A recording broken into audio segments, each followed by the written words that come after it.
All right, good morning, Missouri. Here we are at 4:44 in the morning, and we're gonna make Ruff Puff pastry. So, Atlas says hi, Zuri, over in the distance. I don't know if you heard. So, simple list of ingredients for this batch. It's 2 pounds of flour,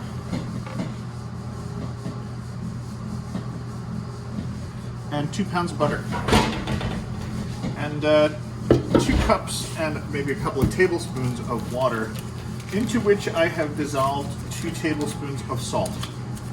And that is the list of ingredients.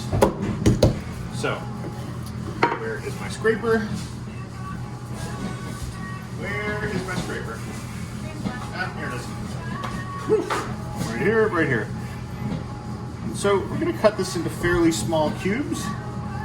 Might look familiar to somebody who's spent time locked in a little box with me.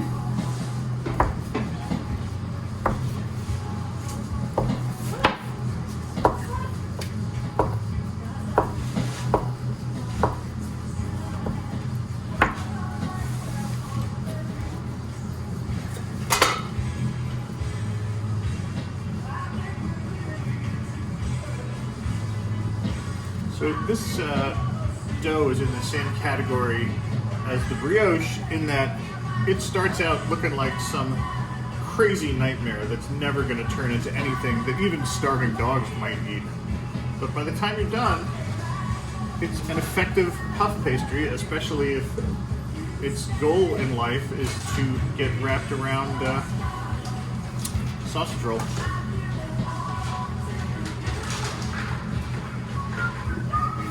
I thought this was going to go a lot faster than it is, but anyway, you just got to suffer along with me. With the dulcet tones of Cher serenading us in the background. And a double batch of scones in the mixer. ASMR. What's that? It's like ASMR. Are you familiar with ASMR? It's like videos of Japanese women stepping on potato chips. Yeah, it's like that, but it's Okay. the bakery ASMR. Gotcha. I'm doing cranberry again. Really? There are apricots back there, you know. Here, I could not find They're them. way up on the top shelf. You're not expecting them to be there. I'd much rather you did the apricots, because I did the cranberry yesterday. And we're going to do the cranberry again on Sunday. Yeah.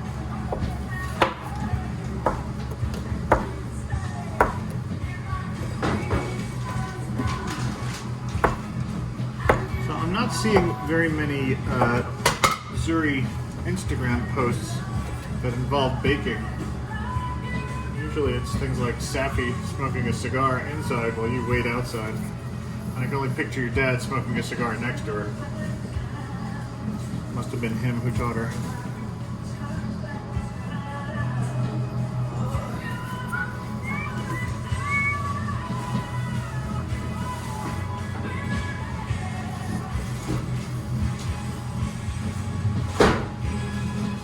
I think that in a KitchenAid mixer of standard size and dimensions, half of this recipe would easily work. Pound of butter, pound of flour, half a cup of water, tablespoon of salt.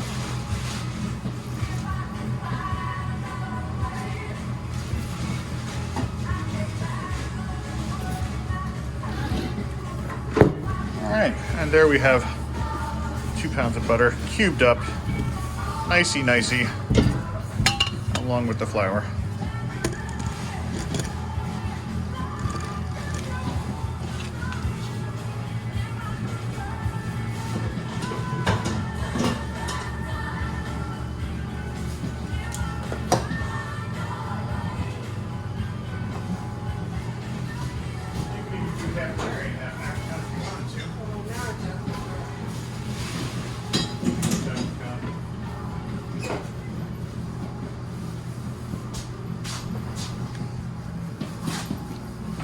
All right, so here and this literally, I don't think this is going to go for more than a minute, maybe a minute and a half. I'm not really looking to bust those chunks of butter up. I'm just kind of after pushing some of the butter into the flour just so when I put the water in, I'm not putting it into just pure straight flour. In the recipe that I modified to do this, they suggest that it's okay to leave the butter in 1-inch chunks, but I think that's just crazy.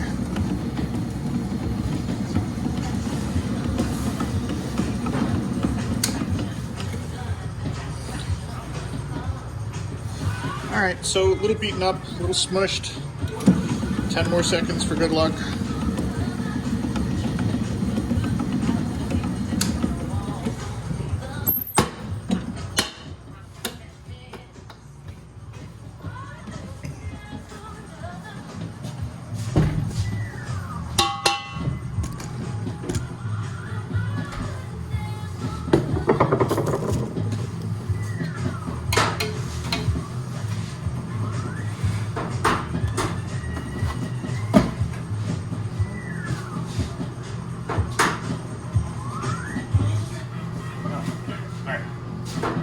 If I can get a good enough vantage point for you, so you can see what I'm doing.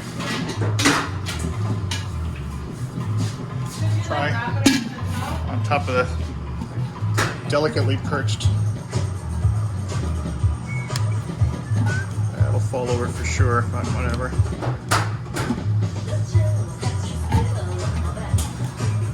All right. Disaster. All right, good as you get. Anyway, cubes, butter, and most of this water is going to be necessary for this, although it seems like it's way too much.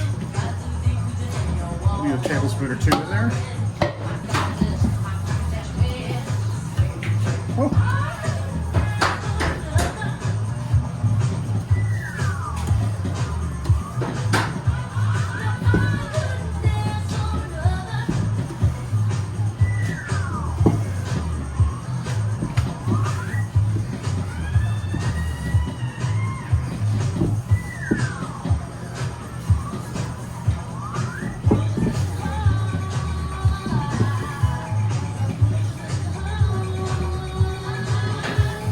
So I think we're good on the water. It's still looking a tiny bit dry on the bottom there.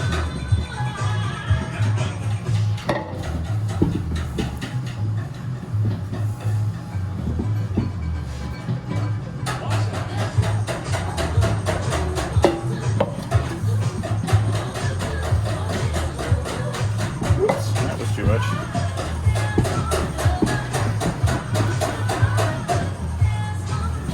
At some point, you know, you've got this really shaggy looking nightmarish mess in here, and we're going to dump this onto the table.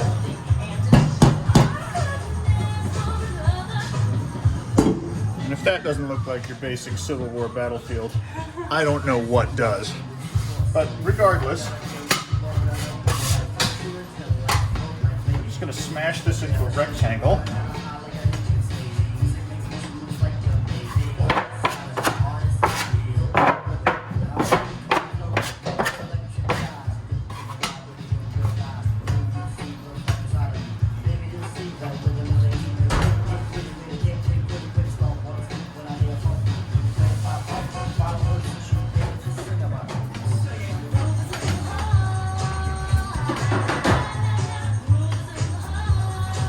Alright, so it's now more or less some crazy looking cohesive mass. So I'm going to slide it over the table, slide it over the edge of my table, wrap a piece of plastic wrap over it, and just let it sit there for 15 minutes just to let it get the idea in its head that it is actually some kind of a dough.